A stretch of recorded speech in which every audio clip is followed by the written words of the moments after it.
Hi everyone. So I'm making this video regarding intellectual property rights. So this is the syllabus that you can easily access from the UGC net site. This is what being tested in the exam. Like this is the syllabus they have provided. But obviously there are some things that need more emphasis जिनके ऊपर हमें ज़्यादा ध्यान देना है और कुछ चीज़ें जिनके बारे में कम ध्यान देना है. I know I took almost a while to make this video. It's because I was compiling all my notes of different subjects because इतने सालों में जो भी छोटे छोटे notes मैंने बनाए थे तो वो हार्ड कॉपी में थे and I wanted them in a digital form so that I can provide them to you because I was getting a lot of messages, a lot of queries for my notes. So I've compiled them. If you're interested, you can message me. Obviously, they are paid and I'm offering them at a very nominal price compared to what other people are. So you can message me for the same. Now starting with intellectual property, first we can see that intellectual property is divided into two categories. Okay, अब हम पढ़ रहे हैं intellectual property rights. तो मैं सबसे पहले आपको एक्सप्लेन करना चाहती हूँ कि इंटेलेक्चुअल प्रॉपर्टी होती क्या है. अब हम जो भी पढ़ेंगे, all my videos are in context to the UGC NET law exam pattern and syllabus. I am not catering to the LLB and the LLM syllabus right now because I'm focused on what is being tested and asked in the UGC NET exam. So simple IPR से हम start कर रहे हैं because in the last exam which was in June 2025, a lot of questions were asked from this specific unit and in the previous years इस unit में से काफ़ी कम questions पूछे जाते थे earlier. And suddenly they've increased, so they're changing their pattern. That is why I felt it's very important कि हम IPR पे focus करें because when I was also searching for a lot of content and videos on YouTube, I always felt कि हाँ Constitution, Jurisprudence इनकी तो बहुत आपको notes and videos मिल जाएंगी, but IPR क्योंकि बहुत ज़्यादा LLB के टाइम भी इस पे focus नहीं होता है, so a lot of people don't focus on this and there is not much content related to UGC net specifically. So I wanted to focus on this. So now for the ease of your understanding, I'm going to start with intellectual property क्या होती है. ठीक है, तो intellectual property जो होती है उसको दो पार्ट्स में हम डिवाइड करके समझ सकते हैं. Alright, first industrial property and second copyright. अब इंडस्ट्रियल प्रॉपर्टी के अंदर बहुत डिफरेंट चीज़ें आती हैं जो हम देखेंगे. Right, as you can see, industrial property includes inventions, trademarks, industrial designs and geographical indications. So according to the syllabus we are being asked, we have to study copyright, patent, trademark, geographical indication and biodiversity and traditional knowledge is a specifically very small topic if you ask. So अगर हम IPR देखें तो IPR सिर्फ यहीं तक है. This is IT law and I am going to share कि IT law में भी क्या पढ़ना है. बहुत लिमिटेड सिलेबस आपको इंफॉर्मेशन टेक्नोलॉजी लॉ में पढ़ना है, सब कुछ नहीं पढ़ना है. That is the trick. You can't keep focusing on topics that are not being asked so much और don't require you to study for months. So IPR में as we can see industrial property, copyright. Now I've told you कि industrial property में क्या आता है. Now copyright में क्या आता है. Copyright includes literary, artistic works, right, such as novels, poems, plays, films, musical works, artistic works such as drawing, painting, photographs, sculptures and architectural designs. Now अभी मैं आपको ये रीड आउट करके बता रही हूँ तो आपको लग रहा होगा हाँ फाइन, हाँ ये सब कुछ लिटरेरी एंड आर्टिस्टिक वर्क होता है, इसमें इतना इम्पॉर्टेंट क्या है. The only reason I am reading this out and telling you this right now is because in some exam they asked कि जो आर्किटेक्चरल डिज़ाइन है क्या ये इंटेलेक्चुअल प्रॉपर्टी राइट होता है और does this fall under copyright, yes or no. Like they gave a question based on this. So you have to focus on the small things as well. Net के exam में obviously सबको पता है, आपको basic concepts पता है, but they want you to focus on the minute details. That is why I want whoever is watching this video, make a point, आप जो भी पढ़ो उसको अच्छे से पढ़ो. Okay, so rights related to copyright include those of performing rights in their performances, producers in their recordings, and those of broadcasters in their radio and television program. So obviously this video is going to be divided into parts, as in IPR as a subject will be dealt with in different videos.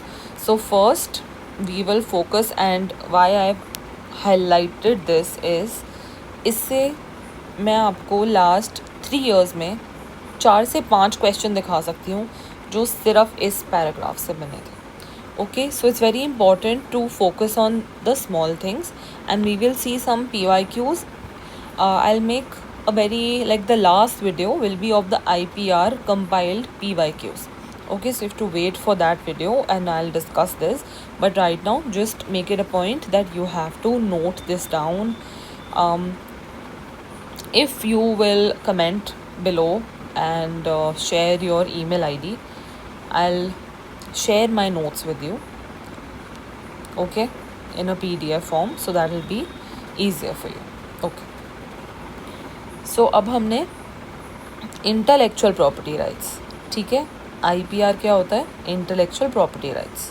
So first मैं आपसे एक question पूछना चाहती हूँ. मैं एकदम basic से start कर रही हूँ, जस्ट इन केस किसी ने LLB और LLM के टाइम ज़्यादा अच्छे ध्यान से नहीं पढ़ा है, तो मैं ये नहीं चाहती कि आपको ऐसा फील हो कि बाकी सब वीडियोस क्योंकि बहुत ज़्यादा स्पीड में और एक हाई लेवल पे होती है, तो मैं आपको बेसिक से समझाना चाहती हूँ.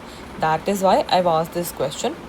What according to you is a property?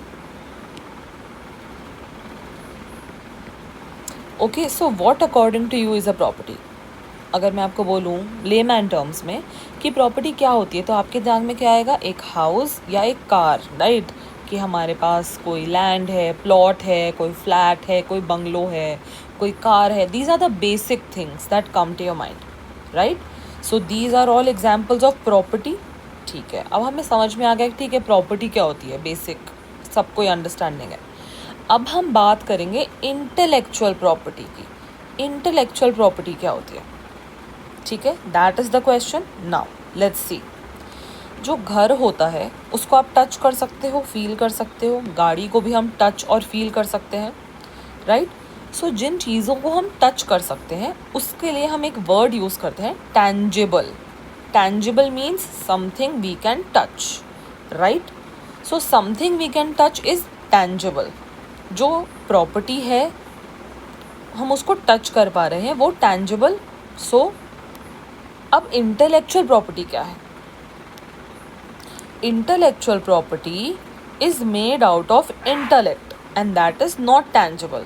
जो भी हमारी इंटेलेक्चुअल प्रॉपर्टी होती है उसको हम कार या हाउस की तरह टच नहीं कर पाते हैं, तो वो हमारी क्या प्रॉपर्टी होती है?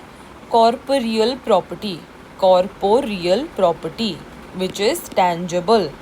Something we can touch is tangible and is called corporeal property. Now intellectual property is called incorporeal property which is made out of intellect. मतलब हमारे दिमाग या क्रिएटिविटी को यूज़ करके उसको बनाया जाता है और वो tangible नहीं होती है, राइट? अब इनकॉर्पोरियल को भी अगर हम ध्यान से देखें तो हम इनको 2 चीज़ों में डिवाइड कर सकते हैं. First is based on trust और first is based on trust. Example is goodwill, right? अब जैसे गुडविल भी होती है एक इंसान की, तो हम उसे टच तो नहीं कर सकते हैं ना, होगी तो वो भी इनटैंजिबल. और इस वे में जैसे हम बोलते हैं एक इंसान की रेपुटेशन, राइट? इंसान की reputation, goodwill, we can't touch these things physically, right? But they are that person's property. तो even though we can't touch them and they are incorporeal, they are based on trust, right? Example goodwill. तो अब हम किन से deal कर रहे हैं? Based on intellect, something which uses the brain or the mind of that person to create that. Okay? Okay. चलो अब हम देख लेते हैं कि टाइप्स क्या हैं हमारे intellectual property के. So these are the types of intellectual property we have to study. और भी टाइप की होती हैं, बट हम किस पे फोकस करेंगे? Copyright, trademark, patent and geographical indications. हमारा प्राइमरी फोकस इन चारों पर ही रहेगा। Okay, intellectual property rights are the legal rights granted to creators and inventors for their creations, allowing them to control the use of their work for a specific period. Okay, now understand this. This is the basic definition. When you will Google IPR, you will find this. इसका मतलब क्या है? देखो, अगर मैं अब जैसे मैं ये वीडियो बना रही हूँ, मैंने ये नोट्स बनाए हैं, this is my intellectual property. Why? Because I have used my brain. I am giving you access to my notes and my video. Okay, I have my legal rights on these notes and this video that you are watching right now. Okay, so intellectual property rights कुछ legal rights होते हैं जो creator या inventor, जैसे मैंने ये create करा, मेरे पास ये लीगल राइट है मेरी क्रिएशन के ऊपर, मतलब मेरे नोट्स के ऊपर, right, allowing them to control the use of their work for a specific period, right? अब मैंने ये वीडियो अपलोड करी है, मुझे इसको रजिस्टर करने की ज़रूरत नहीं है, ये वीडियो मेरी है, ये मेरी इंटेलेक्चुअल प्रॉपर्टी है. Okay, so we can easily see the definition and the meaning how I explained you. Now we will see some theories of intellectual property rights. So as you can see on the screen, there are 6 theories. First is natural rights theory, then it's utilitarian theory, then social planning theory, personhood theory, ethic and reward theory, and moral desert theory.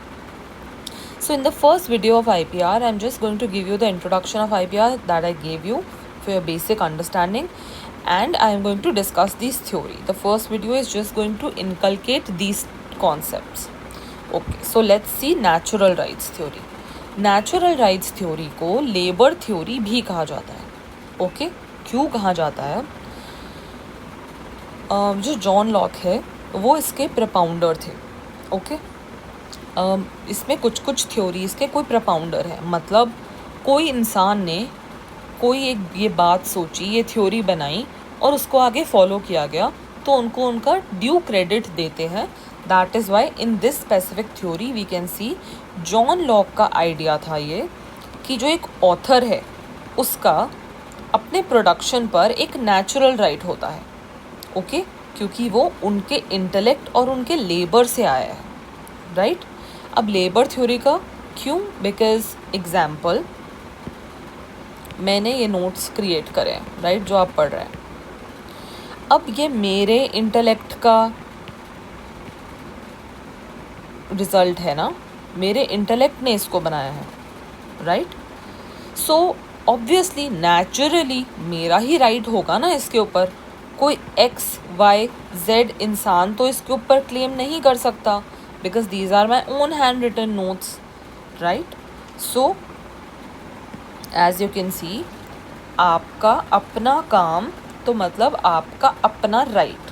Okay, जैसे ये मेरा काम है तो मेरा इसके ऊपर right है, because this is my labour, that is why I have my natural rights over this. So you have to remember that natural rights theory is called labour theory and is given by John Locke. So whatever I've marked with a green highlighter, natural rights theory, labor theory, John Locke, you have to remember this and you have to understand the basic concept.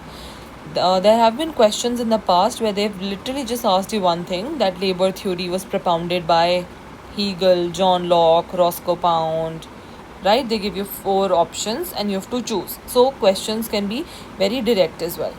Okay, now we come to utilitarian theory.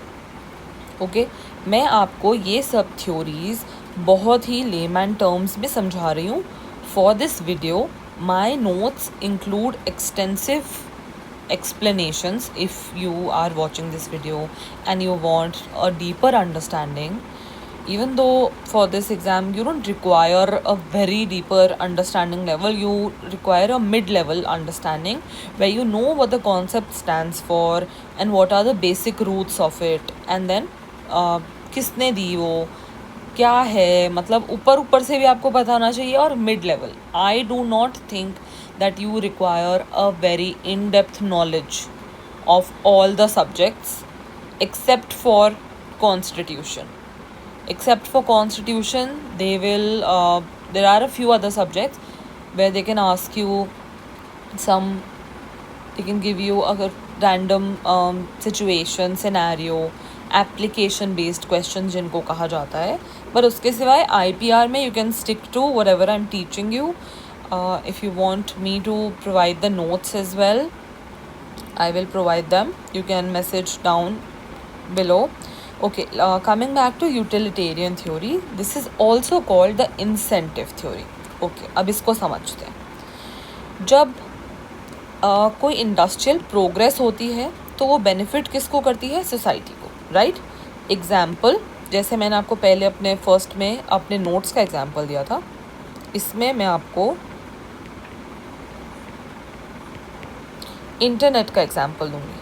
जैसे internet है, obviously किसी ने इसकी invention करी है, right?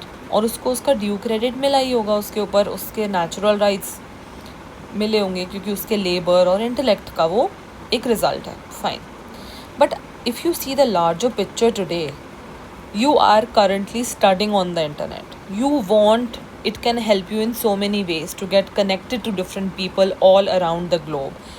Unlimited benefits, right? You can send the money over internet. Earlier it used to be such an issue, right? Internet has solved a lot of problems. So we can say that internet is an industrial progress which has benefited the society, right? Therefore it is important to protect. तभी तो internet से related इतने सारे laws और इतने सारे rules भी बन रहे हैं, राइट? अगर इंटरनेट, जैसे हम लोग बोलते हैं AI तो सारी जॉब्स ले लेगा, राइट? अगर ऐसा ही होता, if it would have been such a problem for us, तो फिर हम उसको हटा ही देते ना. हम उसको रखते क्यों? इंटरनेट को अपना, हमारे लाइफ का वो इतना ज़्यादा एम्बेडेड पार्ट है अब, right? Because why? Because society के लिए वो बहुत इम्पॉर्टेंट है आज की डेट में. That is why it is very important to protect, right? अब यूटिलिटेरियन थ्योरी के जो प्रोपोनेंट्स है वो कौन है? Bentham and mill. ओके, इसको हम समझते हैं. जैसे इंटरनेट है, it is of what? It is of utility to us, right? That is why it is a utilitarian theory. Okay, now to understand the incentive part of it, let's understand. To promote inventions and creations, the creator needs guarantee that outcome will be superior to cost of work. Okay, let's see this with an example. I am not claiming specific to internet की जो मैं बोल रही हूँ, मैं आपको एक example दे रही हूँ. Example ये है कि अगर इंटरनेट बनाने में किसी इंसान के 15 साल निकल गए, right? To get to this point उसके 15 साल निकल गए. अब अगर मान लीजिए कि उसको ये बोल दिया जाता है कि हाँ, आपने सोसाइटी के लिए तो बहुत अच्छा करा है, पर ठीक है, हम आपको एग्जाम्पल 10 करोड़ दे देते हैं, या फाइन 100 करोड़ दे देते हैं. Do you think this is enough for the 15 years and the problem, the greater problem that person has solved for us? I do not think so. Because अगर एग्जाम्पल किसी ने बहुत अच्छा कुछ for the society, for the utility of everyone, कुछ एक बहुत अच्छी चीज़ बनाई है, और आप उसको बस कुछ भी दे के, एग्जाम्पल आप नहीं बता सकते कि उसकी जो उसने 15 साल इन्वेस्ट करें, आप उसको 10 या 100 करोड़ दे के बस ख़त्म कर दो. आजकल के टाइम में तो एक मूवी जो 1 साल में बनती है या 2 साल में बनती है, वो ही 100 करोड़ कमा लेती है, राइट? तो अगर किसी इंसान ने 15 साल लगाए हैं तो आप उसको सिर्फ 100 करोड़ से इक्वेट कर रहे हो. Not fair, right? Which is solving so many problems world wide. So the same way, अगर जिसने इंटरनेट बनाया है, एक एक्स बंदे ने इंटरनेट बनाया है, अगर उसे ये फील होता कि यार मैंने तो ये बनाया, आपने 15 साल दिए लाइफ के और मुझे 100 करोड़ रुपए मिल गए, और फिर जो वाई इंसान होता वो कोई इन्वेंशन करने जा रहा होता और उसे बस फील होता, हाँ यार, चाहे मैं अपने 20 साल भी दे दूँ, वो तो इसको इतना ही वैल्यू करेंगे. Do you think that's fair? No, right? तो इसलिए जो क्रिएटर्स और इन्वेंटर्स होते हैं उनको ऐसा फील होना चाहिए, उनको एक गारंटी होनी चाहिए कि एग्जाम्पल, अब जिसने ऑब्वियसली जो 100 करोड़ रुपए कमा रहा है उसने अपने 10 से 20 करोड़ रुपए तो लगाए भी होंगे ना कुछ कुछ इन्वेंशंस करने में, राइट? उतने टाइम में तो वो कमा ही लेता उतना, जिसका दिमाग इतना शार्प होगा जो इंटरनेट इन्वेंट ही कर ले, right? So simple, you can understand this कि to promote inventions and creations, the creator needs a guarantee that outcome will be superior to the cost of work. अगर मैं 10 रुपये इन्वेस्ट कर रही हूँ तो मुझे ये फील होना चाहिए ना कि हाँ मेरी मेहनत और मेरा टाइम मैं सब दे के मैं उसका 100 रुपये तो बना पाऊँ, वरना मैं उतना टाइम ही क्यों लगाऊंगी उसके ऊपर, right? This is still a fair example. But अगर इफ वाई ने 20 ईयर्स लगाए हैं और उसको फिर वो 20 साल मतलब आप उसको कुछ भी बोलते हो, हाँ आपकी तो जो क्रिएशन है वो 20,000 रुपये की है, तो वो तो उसने अपने उसके 20 साल का वो 1 महीना भी सस्टेन नहीं कर पाएगा ना उससे. तो सो सिंपल है कि आपको जो भी वो मेहनत कर रहा है, right, whatever the work is being put, उससे ज़्यादा बड़ा आउटकम होना चाहिए. Okay. Okay, now going to the next theory. This is all for your understanding. Okay, if you're getting confused, if you want me to explain anything again, you have a doubt, you can reach out to me in the comment section, as well as I've put up my Telegram channel QR code as well. You can easily reach out to me. I will respond to you as soon as I can. Hardly in an hour or two, I keep checking my phones like everyone has their phone, right? So you can freely message me, and if you want a specific topic video or you want to talk to me, you want any guidance, you can message me. Okay, now the social planning theory. So the social planning theory is a kind of a wider interpretation of the incentive theory, right? It goes beyond social welfare. It believes society is serviced by intellectual property. Okay, so probably जो देखो हमने first वाली theory के बारे में बात करी, incentive theory, right, उसमें हम ये बोल रहे हाँ लोगों को सहूलियत तो हो रही है, लोगों का काम तो आसान हो रहा है, but that is not the only thing that person is getting. मतलब वो सोशल वर्क नहीं कर रहा है. अगर किसी ने इंटरनेट बनाया है तो इसलिए नहीं बनाया कि वो सब ना अपने रिलेटिव से ऑल ओवर द वर्ल्ड बात कर पाए, you know, to make this world a better place.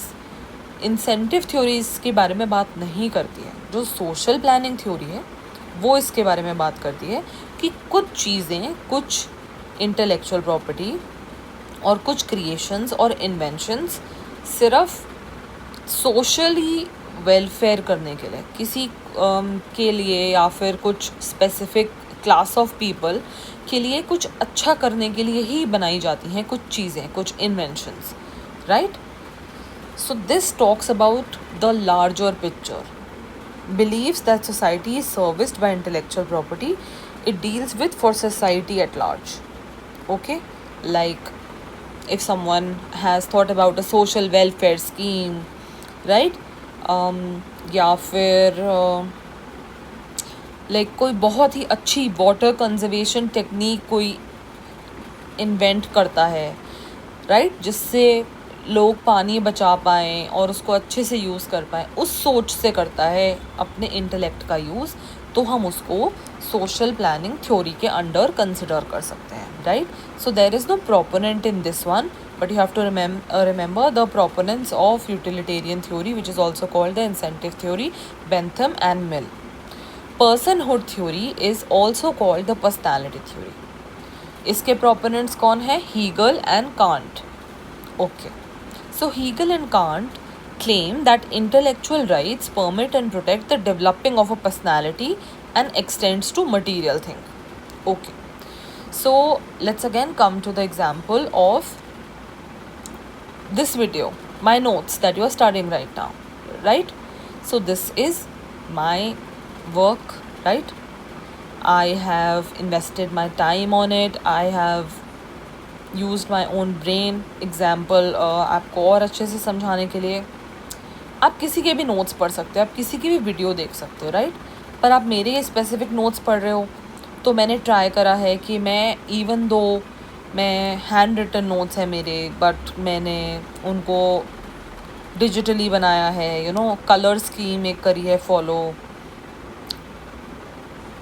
एक जैसे on the first page we can see that I have included the syllabus, right? I have put up a picture of a car, of a house for your understanding, right? So this is, you can probably see that this is a part of my personality. मैं चाहती तो black and white notes भी बना सकती थी, very simple, या फिर एक पेन और पेपर पे, but this is probably an extension and a part of my personality, right? Because this is my work, right? This is my work. I consider this my art. I feel कि yeah, this presents my soul. This is my part and my personality. अब जैसे अगर हम कोई art work लेते हैं, right? तो जो भी बहुत आर्ट कॉनसर्स होते हैं, जो मतलब आर्ट को अप्रिशिएट करते हैं लोग, जो पहचानते हैं आर्ट को, जो डिटेल्स में जाते हैं, जैसे बहुत लोगों को आर्ट समझ में नहीं आता, बट जिन लोगों को आता है, मैं उनकी बात कर रही हूँ, जो म्यूज़ियम्स, जो आर्ट गैलरीज़ में जाते हैं और देखते हैं the beauty of things, right? कि जब हम किसी का काम देखते हैं, किसी आर्टिस्ट का, तो हम उसके काम को पसंद करते हैं, तो फिर हम ये भी सोचते हैं ना, ओ इसकी पर्सनैलिटी, अगर मान लो किसी ने अपने पेंटिंग में बहुत सारे कलर्स यूज़ करे हैं, तो हम यही अज्यूम करेंगे ना कि उसकी पर्सनैलिटी भी एकदम कलरफुल होगी, और ये उसकी पर्सनैलिटी का ही एक पार्ट है, राइट? तो जो पर्सनैलिटी थ्योरी है वो ये बिलीव करती है, पर्सनहुड थ्योरी और पर्सनैलिटी थ्योरी, कि जो एक इंसान का इंटेलेक्चुअल प्रॉपर्टी वर्क होता है वो उसी का एक पर्सनैलिटी का एक एक्सटेंशन होता है। Okay, this is the simple explanation, and whatever explanation I'm giving you with extensive examples, these are the simplest explanations you are going to find, and these are all the important points that you have to keep in mind. इसके सिवाय अब बहुत सारी अलग अलग theories सुनोगे और देखोगे on the internet, but they will confuse you. Okay, I'm trying to keep it as simple as possible. Moving on to the next one, we can see ethic and reward theory. ठीक है. So ethic and reward theory justifies rights of intellectual property as a reward from a moralistic aspect. Okay? कि मतलब by ethic उस इंसान को वो reward मिलना चाहिए, राइट? अगर कोई एक्स इंसान इतना टाइम लगा रहा है, इतना मेहनत कर रहा है, तो उसको रिवॉर्ड तो मिलना चाहिए, राइट? सो ये थ्योरी ये जस्टिफाई करती है रिवॉर्ड को एक मॉरलिस्टिक एस्पेक्ट से, not from a materialistic monistic point of view कि पैसे से इक्वेट करती है, बट वो ये कहते हैं कि एग्जाम्पल, अगर हम JRF बन जाएं तो हमें ऑब्वियसली मन करेगा ना कि हम अच्छे से सेलिब्रेट करें, और जैसे एग्ज़ाम्स होते हैं किसी बच्चों के, तो सब कहते हैं ना यार इसने एग्ज़ाम में बहुत मेहनत करी यार, he deserves to now chill, और like go to the mall, have a nice meal, spend some time with the friends. So ये क्या है, वो सब रिवॉर्ड है कि यार उसने एथिकली वही डिज़र्व करता है, right?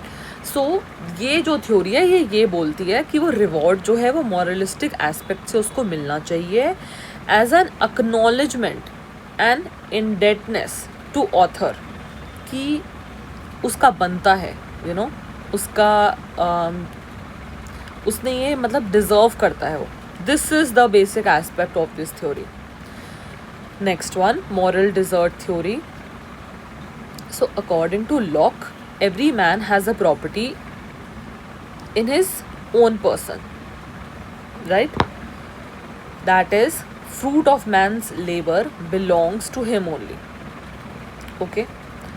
So it will be morally wrong if innovator is not given his due credit of his intellectual and physical labor, right? कि आप उसको मॉरली डिज़र्ट नहीं कर सकते हो. डिज़र्ट मतलब क्या, जैसे उसको अकेला उस मतलब अगर हम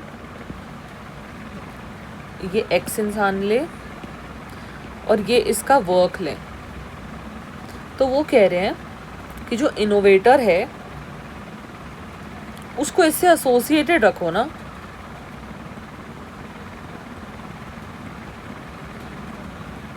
right? I'll write the example here. Example, if Facebook है, फेसबुक से अगर आप मार्क ज़करबर्ग को ही हटा दोगे, अगर उसको उसका ड्यू क्रेडिट दोगे ही नहीं, उसको डिजर्ट कर दोगे फेसबुक से, तो this is not a right thing to do. Okay, the innovator should be given the due credit of his intellectual and physical labor. You can't desert him because it is morally wrong. This is what the main concept is.